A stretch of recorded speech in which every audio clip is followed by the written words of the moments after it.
এই যে excuse me, আপনি ফটো কেন তুলছেন? কেন ফটো তুলে কোনো প্রবলেম? আপনি পারমিশন ছাড়া ফটো তুলবেন কেন? ইস, শাহরুখ খান আসছে, ফটো তুলতে পারমিশন লাগবে? এক্সকিউজ মি, আমি শাহরুখ খান না, আপনি গাছ লতা পাতা ফুল পাখিও না যে আপনার মন চাইলো আপনি ছবি তুলে ফেললেন। দেখেন, আপনি ভালো একটা কাজ করছিলেন, আপনাকে দেখে আমার ভালো মানুষ মনে হয়েছিল, আমি ছবি তুলেছি। এখন তো মনে হচ্ছে আপনি প্রচন্ড ঘাটেরা বিয়াদব একটা মানুষ। শুনুন, আপনার মনে হতো না আমি কিছু যায় আসে না, আপনার কাছ থেকে আমার ক্যারেক্টার সার্টিফিকেট নিতে আসি। শুনুন, আপনি প্লিজ ছবিগুলো আপলোড করবেন না। আমি যেন একটা লোক দেখানো ব্যাপার মনে হয়। আমি ওদের পাশে আছি সত্যি পাশে থাকার জন্য, লোক দেখানোর জন্য।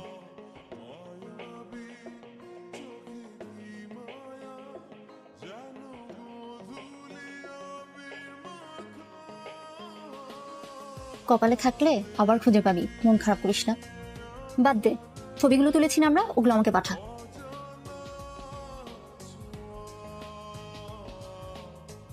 সেই ফটো ক্রপ করে রিলেটিভ ফ্রেন্ডের নিয়ে একটা গ্রুপ খুলে সেই গ্রুপে পাঠিয়ে জানতে চাই এ ওনাকে চেনে কিনা।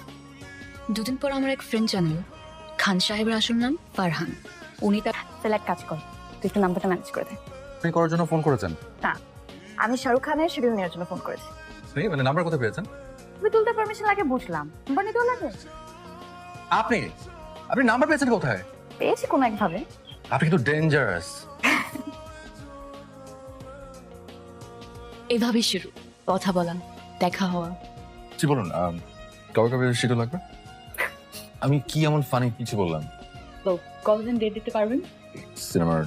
সিনেমার গল্পের উপরে ডিপেন্ড করবে, পরিচালকের মেধার উপরে ডিপেন্ড করবে। Sorry, কি করছেন? না তেমন কিছু না। ঘুমাবেন না? হ্যাঁ, একটু পরেই ঘুমিয়ে পড়বো। মেজাজ খারাপ? জি একটু আমাকে কি বলা যায়? এমনি। আচ্ছা ঠিক আছে, আপনি তাহলে ঘুমান। জি। কাল আমাদের জীবনের সবচেয়ে স্পেশাল।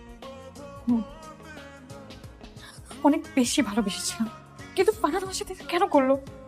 আজকে আমি ওকে কল দেব, আমার মনে যা যা আছে সব বলবো। মাস ধরে আমাকে কষ্ট দিয়েছে, সব সুদে আসল ফেরত দিব ওকে। হ্যালো, নাম্বার মনে আছে? আছে। জেনে খুবই খুশি হলাম আমি। আমার চেয়ে আমার নাম্বারটা বেশি গুরুত্বপূর্ণ, মানে আপনি আমাকে ভুলে গেছেন। আর কিছু বলবে? কেন, গার্লফ্রেন্ড কল ওয়েটিং এ পেলে প্রবলেম হবে? কাল আমার বিয়ে, জানো তুমি? হ্যাঁ জানি। কিছুই বলার নাই না তোমার? যা বলার আগেই বলেছে। মীরা, কি হয়েছে? কিছু একটু মাথা তুমি নাও, একটু খাবার অর্ডার করো, আমি আসছি। কোথায় আছে? আসছি। এটা স্যার ওষুধ, আগে এটা খাবে, তারপর খাবার অর্ডার করেছো না?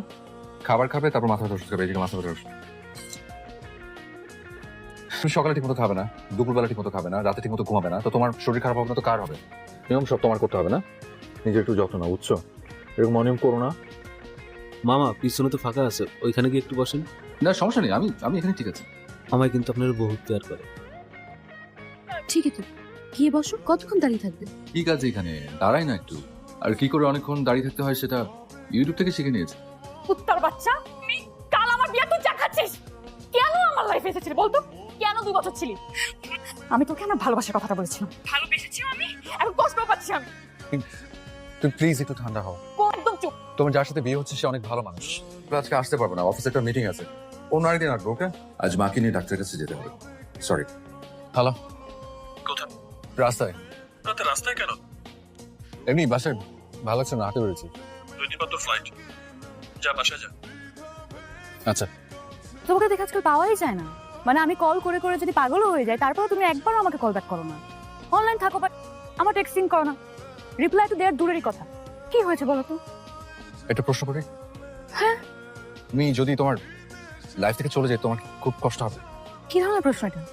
আরে কি স্টুপিড কোয়েশ্চেন আমি করছি, জানো? আসলে কিভাবে তোমাকে বলবো আমি বুঝতে পারছি না। আমি সরাসরি বলি। কি বলবো? আমার একটা পুরনো বান্ধবী ছিল, অনেক পুরনো।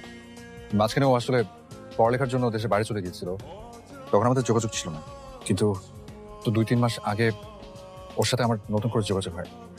আমরা এরপর থেকে রেগুলার কথা বলা শুরু করি, ফোনে, অনলাইনে। আমি আমি আমি জানি যে তুমি আমার কথাগুলো শুনে খুবই হার্ট হচ্ছে। বিশ্বাস করো, এটা আমাদের দুজনের ভালোর জন্যই, লং রানে আমাদের দুজনের জন্য ভালো হবে। আর এখন যেহেতু কিছু হয়নি, তাই আমার কাছে মনে হচ্ছে this is the right time এটা বলে দেওয়া। আমার আসলে দেহটা এখানে পড়ে আছে, আমার মনটা আসলে ওখানে। সরি।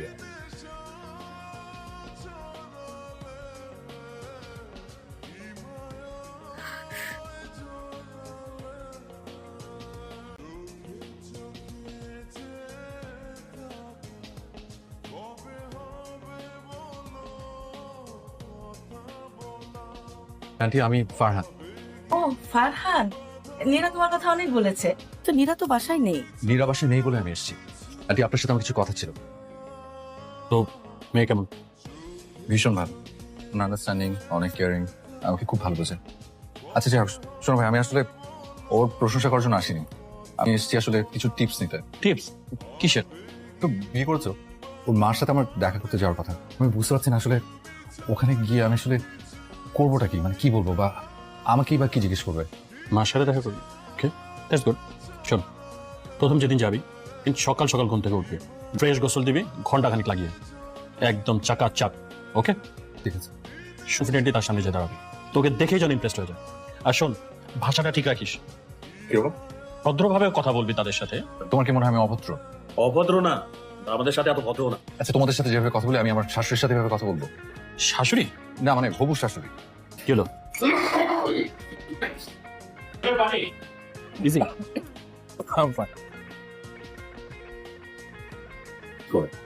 জি আমি একটা বাচ্চাদের কোম্পানিতে আছি। আপনার সাথে কে আসছে? জি আমার আমার বাবা মা থাকে দিনাজ করে, উনি আছে বসে, ওনাকে নিয়ে এসেছি। আপনারা দুজনেই অ্যাডাল্ট পারসন। রিপোর্টটা আমরা দেখেছি।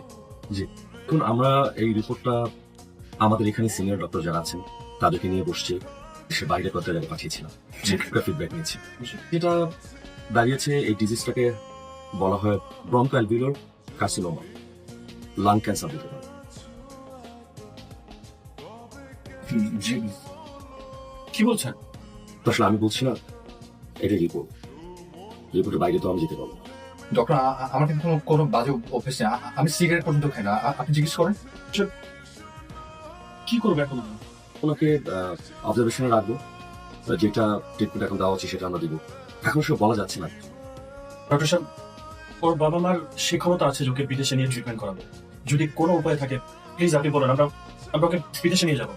উন্নত চিকিৎসার জন্য নিতেই পারেন বাইরে, তো এটার সাকসেস রেট খুব কম। এই সময় অনলাইনে আমি আসলে দেখলাম যে যে পৃথিবীর কোথায় এই আমার এই অসুখটার ট্রিটমেন্ট হতে পারে। আমি এত তাড়াতাড়ি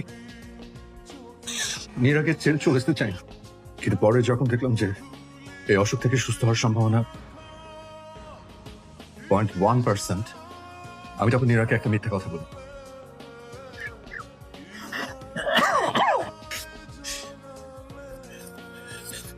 আন্টি আন্টি নীরা আমার সাথে থাকা অবস্থায় যদি আমার কিছু হয়ে যায়, আমাকে কোনো জিনিস সে ভুলতে পারবে না, সারাটা জীবন আমাকে মিস করবে, কষ্ট পাবে। তাই আমি ট্রিটমেন্টের জন্য দেশের বাইরে যাব। জানান ফিরব। আন্টি আমার হাতে খুব বড় জোর 10-11 মাস সময় আছে। আপনি যত তাড়াতাড়ি পারেন খুব ভালো দেখে কারোর সাথে একটা বিয়ের ব্যবস্থা করেন এরা। আমি চাই আমি চলে যেতে যেতে ও যেন অন্য কারোর সাথে অভ্যস্ত হয়ে ওঠে।